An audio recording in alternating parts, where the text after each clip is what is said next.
Hej så, i dag så spiller jeg lidt, og vi spiller lidt sammen med Rasmus i dag. Så ja, vi spiller lidt sammen med Rasmus, og ja. Rasmus, hvordan har du det? Hvorfor siger du det? Fordi jeg optager. Nå, men lad os spille No Limits. Okay. Jeg har fået... ja, men det her kommer ikke til at blive min første video. Rasmus, ved du hvorfor? Fordi jeg lige skal lave en introduktionsvideo først. Før den her. Det er højt. Bare vent og se mig i Bare vent og se mig i Genji. Ej, der er en, der er der. Så er bare en tracer og sådan noget.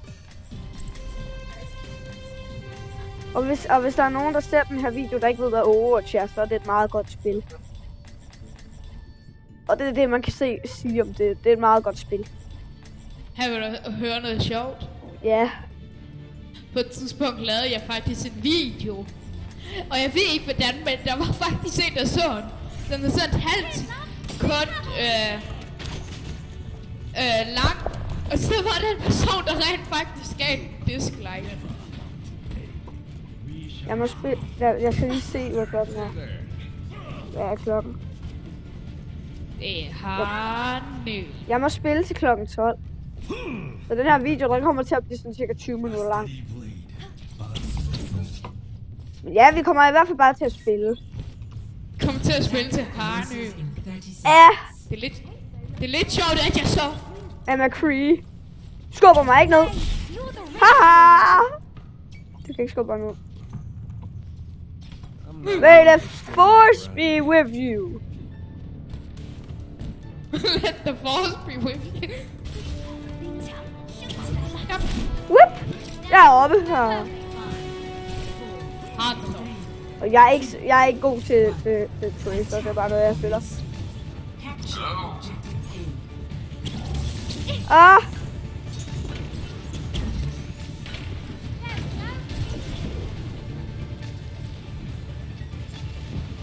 Au!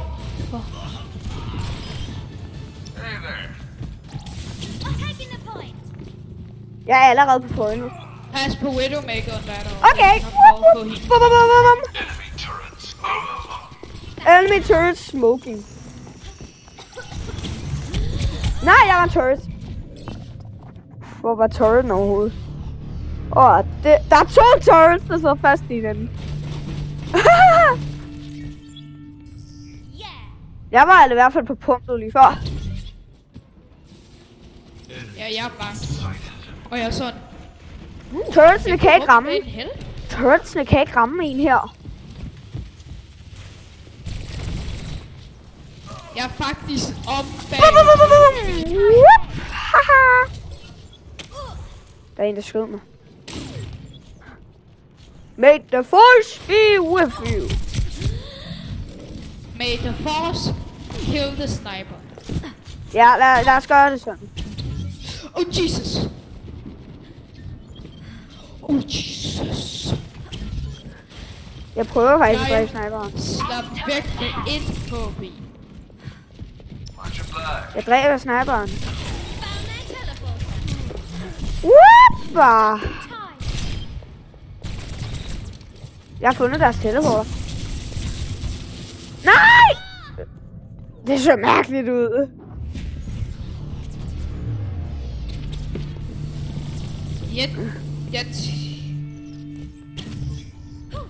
Back to work.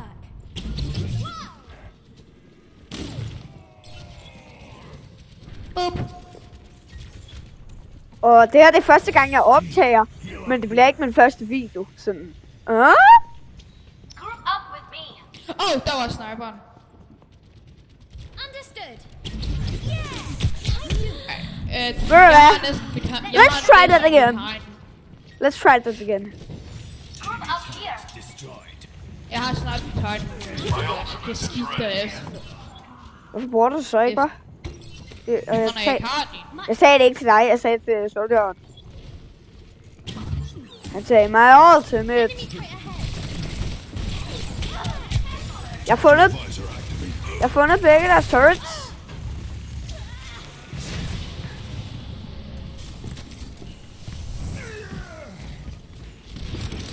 Oh, fuck. Jeg var overhovedet ikke lige at dø. My ultimate is ready. Come on. Enemy turret. Boom! Jeg fik et kill. Og så var der en turret, der dræbte mig. Gotta be a teleporter around. Gotta be a diva around here. I say to win. Our enemies possess a teleporter. Jeg har fundet den. Jeg ved godt, hvad deres teleporter er. Lad os lige gå på pumpet, ikke? My ultimate is ready. Vi lige have noget. Lad os lige gå på pumpet. Lad os lige gå på pumpet, og lad os lige lade være med at dø. Lad os lige være der. Dragon.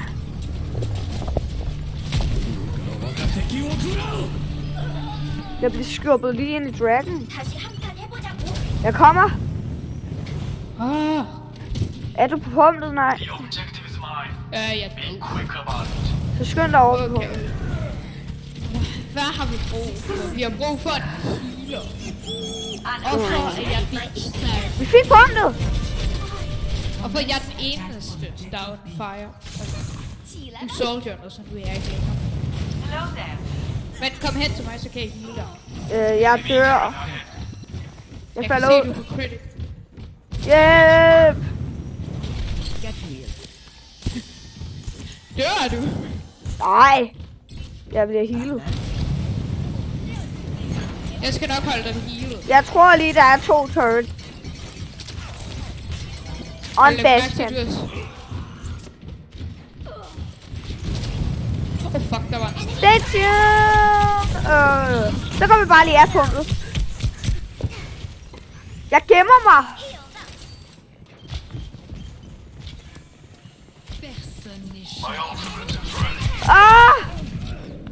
My ultimate is charged. I need healing. I need healing. Fully operational. Enemy turret sighted. Healing enough. Jeg kommer. Det her det er sværere, end jeg troede. Enemy turret destroyed. My ultimate is ready.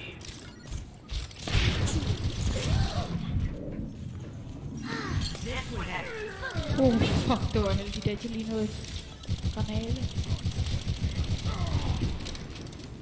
Enemy turret destroyed. Okay, er du klar? Nej, hvad?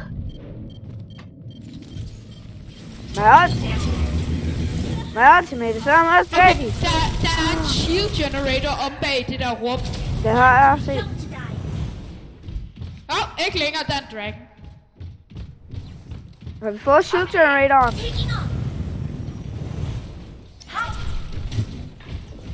En af mine venner spiller.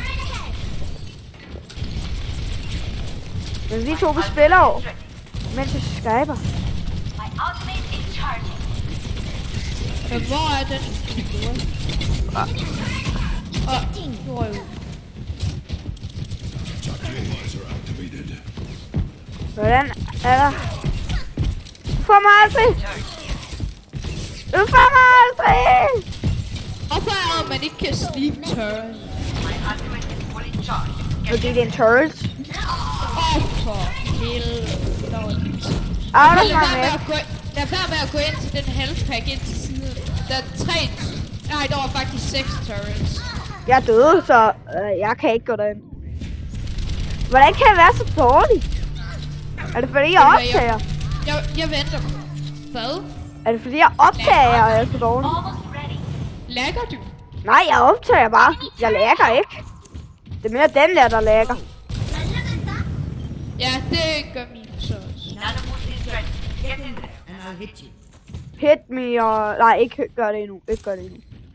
My ultimate is almost ready. 3, 2, 1. Ej, yes, jeg ramte det! Boom! Get in there. Nu har jeg ikke en nanoboost længere. Og der. Dør, jeg er on fire! Nej! Ja, det har du så, det kan jeg godt se. Ja. Okay, jeg vil godt Hvem vil jeg skifte? En tank. Tank. Nej. Jeg er den eneste healer. Peace be upon you. My ultimate is ready. Tænk så heal. Enemy turret ahead. Au! Det var en soldier. Nej tak, du. Enemy turret ahead. Hjælp! Bailing out. Nej! Hvordan kunne han ramme mig? Der var så meget deroppe.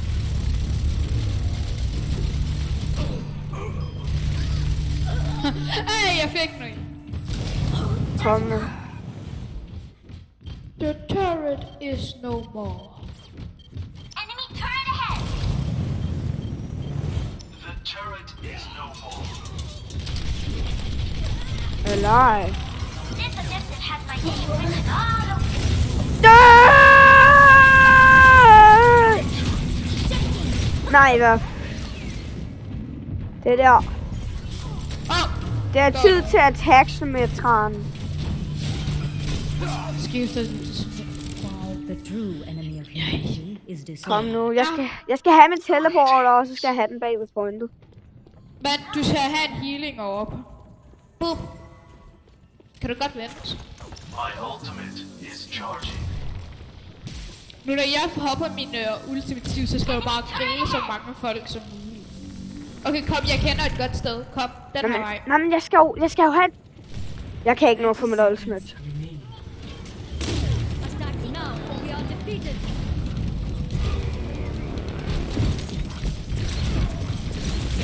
Okay, Symmetra, hvem vender det han? Kom nu, attack! Noget for Symmetron. Kom nu, gå op på pointet. My ultimate is charging. Kom nu, brug dit ultimate, brug dit ultimate. Det gør jeg også. Vi får det på pointet. Jeg kommer. Enemy turret's not gonna bother us anymore. Hihi. Den her indvirker det er. Jeg kommer. I will defeat an enemy today.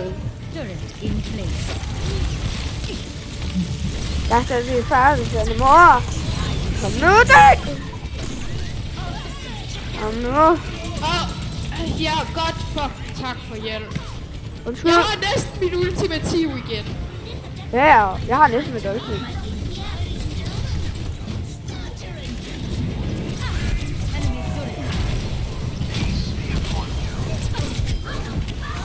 Det her, det er faktisk... Tag din teleporter, jeg har sat en teleporter.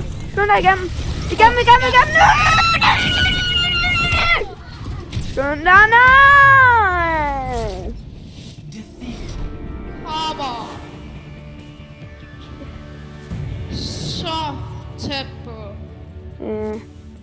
Så. Det gider vi ikke se på. Det gider vi ikke se på. Du kan quit. Det er dig, der... Farvel til dem. Capture the flag. Okay. Hvorfor skulle jeg tage det skin? Okay, jeg skal altså have et bedre Zenyatta skin. Jeg kan faktisk godt lide ham. Jeg synes mit water skin er okay. Air. Lair. Jeg kan ikke særlig godt... Jeg kan godt lide Leaf. Den skulle jeg unlock den, eller skulle jeg vente til... Hvad skal jeg gøre? Skal jeg købe sæt til hvad nu det hedder... McCree, eller skal jeg... Nå. Ingenting! Skal jeg købe skin til Zenyatta? Sæt! Okay. Og så efter, så en skin til Zenyatta. Everything can be hacked. And everyone... Jeg hader folk, der går Torbjørn. Det her, det er capture the flag.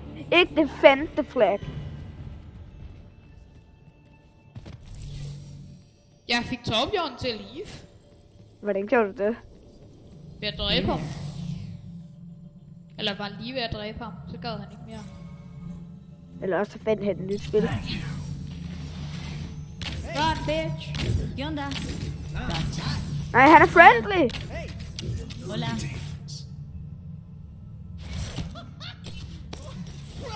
Nej, hvad laver du? Okay, han havde golden. Han havde golden.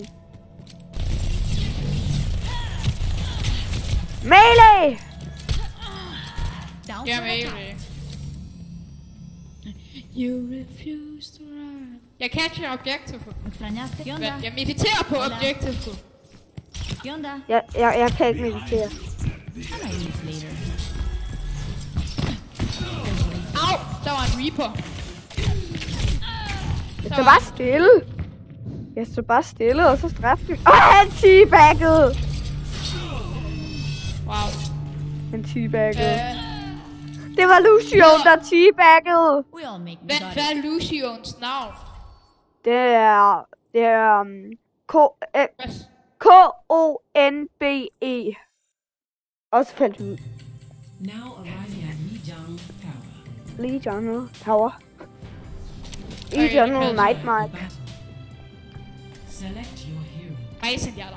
Mig, McCree. Så det er jo godt, at det har nu om 5 minutter. Og Ja. hvorfor spiller vi med så lavt level? Vi kommer til at flække. Det er fordi Se, hvor jeg... lavt de er. Ja, what? Beep! Vi har også lave levels på vores hold. Jeg er den højeste level på vores hold. På begge hold. Ja, Og jeg er den tredje højeste. ja. Og jeg er den, der har haft spillet i allerlængst tid. Men hvorfor er det så lavt level? På grund af, at jeg ikke har spillet så meget. Men den første event, det ved du vel godt, det er Halloween, ikke? Nej, det var sommer. Nå, der var jeg. Jeg har en sommerspray. Og de koder. Jeg har været ved alle events. Jeg fik spillet en. Jeg har kun været ved Jeg 2. Jeg har været ved spillet en uge før det kom ud. Eller en uge efter det kom ud.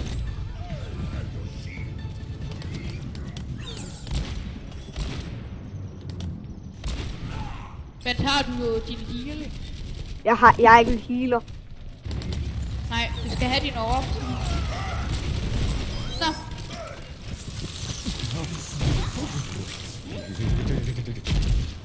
Ja. Vent, jeg skal lige reloade en bold. There's an impossibility flow in your mind. Nej, hvad? Det var en Tracer, der dræbte mig. The team has the flag. Kom nu, gå! Gå! It ain't my time. Han vil jo ikke dø, vel? Og så charger. My thanks. Så sagde han. Thank you, my friend. Vi gør den var meget. Your team has captured the flag. Score 1-0.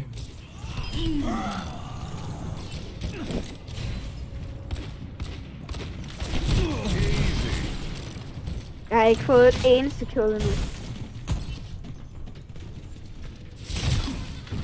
Gotcha. Jeg skal lige hurtigt charge. Oh. Nej, hvad? Jeg er død. What? Hvad sagde du? Er jeg død? Og så dræb ham. Jeg har flaget. My ultimate ability is ready. Hvis du har brug for det, så popper jeg det altså. Men jeg har ikke brug for det. Peace be upon you. 1 minut. Your team has captured the flag. Thank you. Score 2-0. Eller 1 minut til Harnium. Point. Der er 1 minut til Harnium. Har du dit ultimative? Du skal Nej. bruge det på præcis hegn.